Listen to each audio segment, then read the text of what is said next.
କାଇଁ କାନ୍ଦୁଛୁ?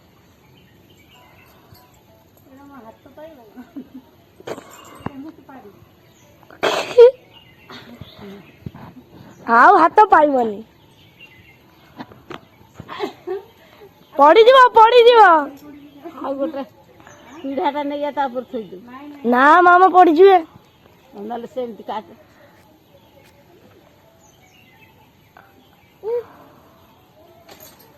ଆଖିରେ କଠା କାଟିଦବ ଏକାଥରେ।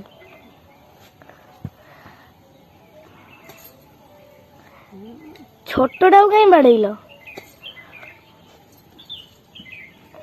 ଦୂରି ଆଡକୁ ପକଉନୁ, ଆଉ ଟିକେ ପକା ସେ ପଛକୁ। ଯୋଉ ପଛୁଆ ଟିକେ ପକାଅ। ପଛୁଆ ପକା, କ୍ଷୀର ପଡିବ। ଏଇ ଆଡକୁ ପକଉନୁ, ଇ ଆଡକୁ। ହଁ ହାତ ପାଉନି। ଦେଖିବା କଣ ହେଲା। ଅଧା କଟି ଯାଇଥିଲା, ଦିଟା କଟି ଯାଇଥିଲା। ଡାଳଟାକୁ କାଇଁ କାଟୁଛ? ହଁ ବାଜିଛି। ତମ ଉପରେ ପଇଲା କି?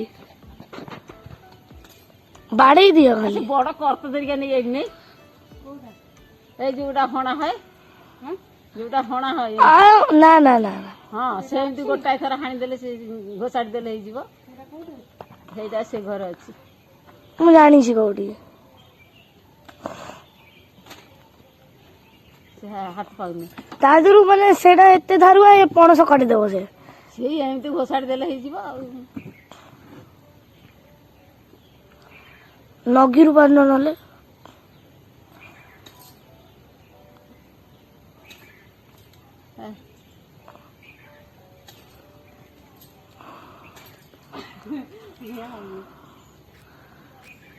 ଯୋଉଠି ଥିଲା ସେଇଠି ଥିଲା।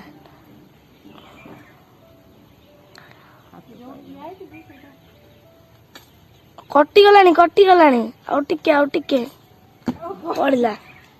କଷ୍ଟ, ଏତେ ସମୟ କଷ୍ଟ କଲା ପରେ ଆସିଲା ଆଉ। ହାତ ପାଉନି। ଆଉ ଗୋଟେ ଆଣୁନ, ଆଉ ଗୋଟେ ଆଣୁନ। କେତେ କଷ୍ଟ ଅଛି। ଆଉ ଗୋଟେ ଆଉ ଗୋଟେ ସେ ତା ଭିତରେ ଦେଖିଲୁ।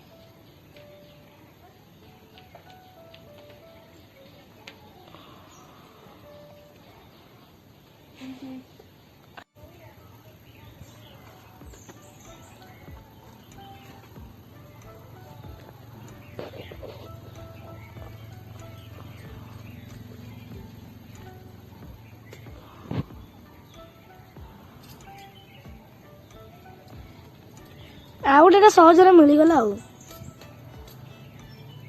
ଏଇଟାକୁ ପ୍ରଥମ ନେଇ ଆସିଥାନ୍ତ ନା।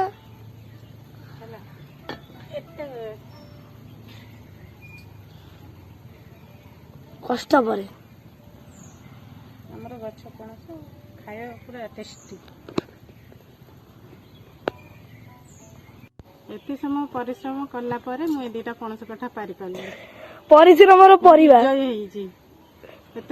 ଯୁଦ୍ଧକୁ ଯାଇଥିଲ, ଯୁଦ୍ଧକୁ। ଏଇଟା ପରିଶ୍ରମର ପରିବା। ତୁ ଖାଇବୁ।